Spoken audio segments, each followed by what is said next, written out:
the communications, the point I'm making is not really the major constraint.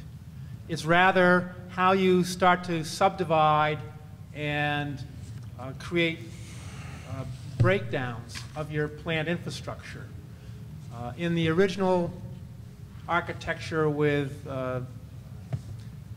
multi-drop Ethernet, there you can run into some limitations in the number of stations because you have basically one domain that's competing for communications. But with things like switched Ethernet, essentially what you have is you have a parallelism of operation where many activities are taking place among the networks at the same time. So the modern networks of today essentially can far exceed the largest plant sizes.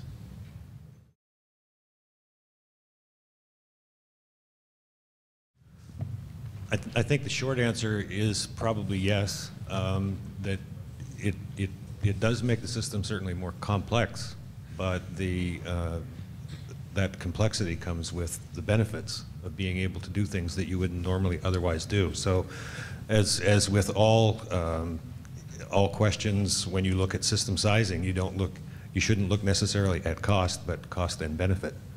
And so, yeah, you have a more complex system, arguably maybe a more expensive system, but you're getting a lot more for your money.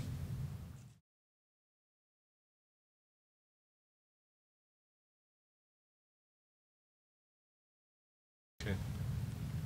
Trying. I guess Mike already talked a lot about the benefits of using objects there versus the normal control logic. And I think the difference really is that if you traditionally expressed your process control in traditional control logic, you're really dealing with IOs and how you basically make use of them in the logic itself. If you use object-oriented approaches, you actually better represent actual equipment in the plant that you want to monitor and control your process with. So, and by actually having the ability to restructure your logic around those objects, you gain that you have basically better reusability because you can reuse those functionalities, and secondly also that during the lifetime of the project you have basically possibilities to make changes to the control logic, optimize it by basically without I guess dealing with the entire complexity of the whole control logic itself there. So, and the other thing is that in addition to the control logic itself, as also Dave was talking about, there are many more aspects now that a control system is being exposed to. So where things like the asset health, equipment health is coming in there, or also basically more information needs are coming in. So it's not just the control logic itself anymore, but actually all the associated information that you want to basically not only represent or basically address, but also they have logic, maybe even on other levels than just the controller. They're working on that. So there's not rigid relationships, but you have common relationships. Exactly. Okay.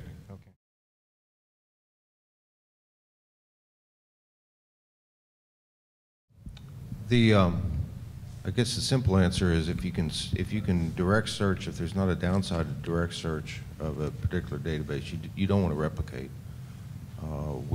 I don't think we replicated anything except in the test mode.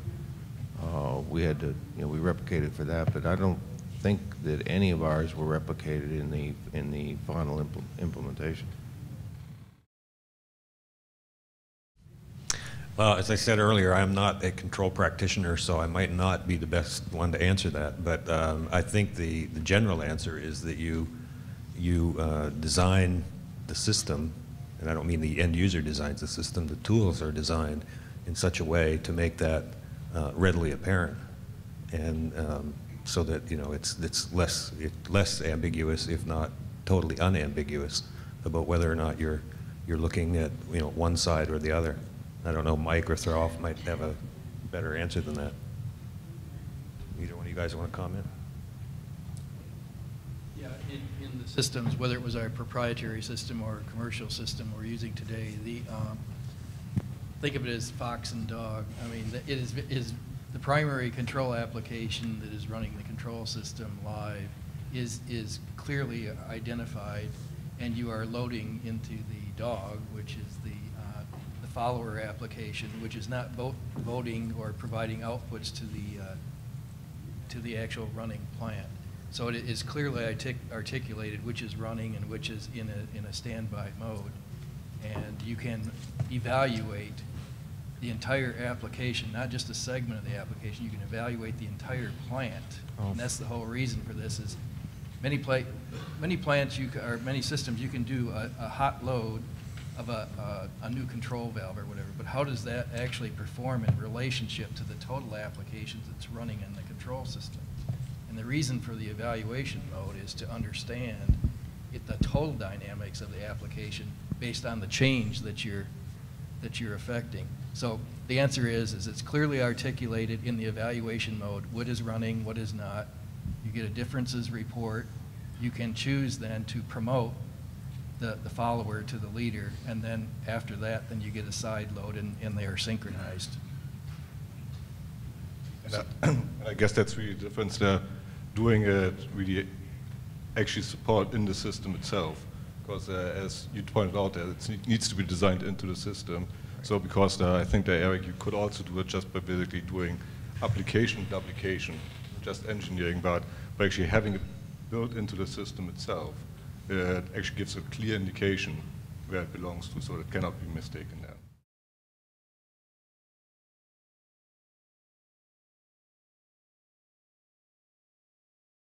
there. First of all, we have more than 3 commercial suppliers. We have, because the company has grown through mergers and acquisitions over the last 10 years, we have virtually everything that's out there, okay? Now we have preferred suppliers in certain areas. We've evaluated a number of different vendor systems, and quite honestly, there's a lot of equality happening in the market space in this object-oriented programming environment. Some are more easier to use than others, and I will say that as you evaluate, you need to look at the, I'll call them power tools, the actual tools used to assemble the entities and version control the entities. That's where the difficulty is, and that's where the trap is in creating too many unique objects. So a number of platforms are either class-based or object-like or pure object-oriented, and you can accomplish the tasks in many different platforms. Some are easier to use than others, and so look at the tools that are used to do the assembly. If I could just add a comment to that. My little 2 cents worth would be object orientation is a concept that's been around for a long, long time. It's been in the software area for a long time, a lot longer than since the control system community has discovered it.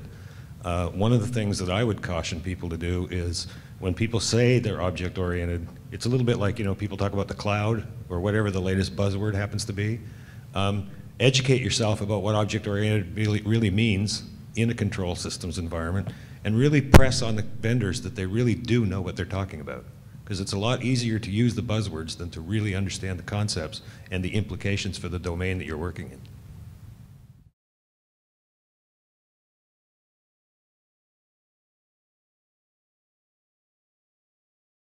Yeah.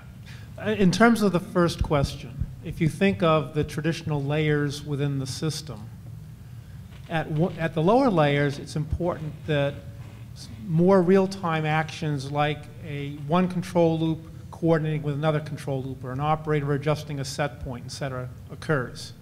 And that's obviously occurring most often between products that are made by the same supplier, the supplier of the automation system.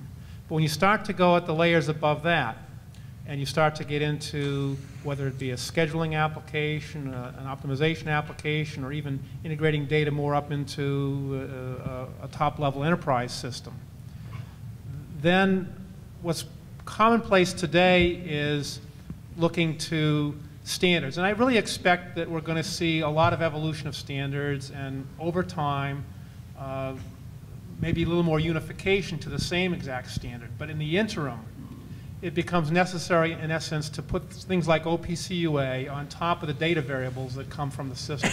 So you have real-time data variables that are measuring your temperatures and flows, and you're extracting analytics and and extracting KPIs. So the advantage when you, at least you can go into something like OPC UA, which also has a namespace, and equate the namespace in that domain to the namespace at a lower layer within the system.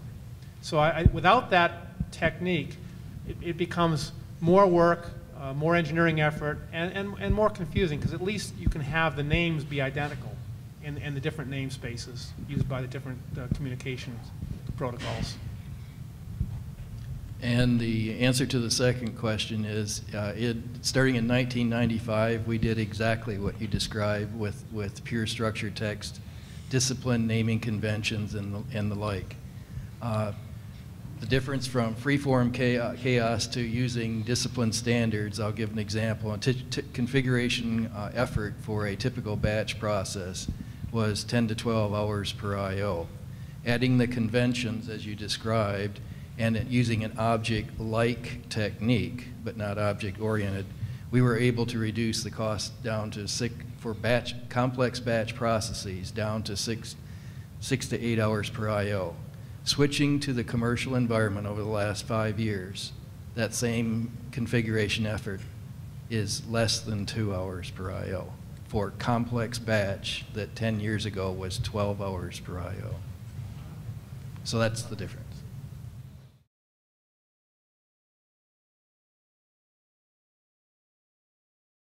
I want to make a slight correction. I was not born in 1930. The company didn't start in 1933. It was 1993. I would like to think I'm 112 years old, but not quite there yet. You'd be a lot wealthier too. Yes, yes. So with that said, I think you just hit on a point that's a grudge with me. I'm a reformed DCS vendor consultant. So what has happened in our industry is that we have forgotten the pilot that flies the plane, the operator. I think if you listen to the messages that keep coming through, it's all about controls, it's all about communication, it's all about reliability of the systems. So we have this guy at the center of it all, which is the operator, who's been forgotten. So your question is really fit. How you address additional information on a dashboard requires a whole separate topic of developing high-performance HMI that drive the operator towards patterns and pattern recognition rather than individual KPIs. There are way, way too many factors to watch. There are way too many alarms for the operator to watch.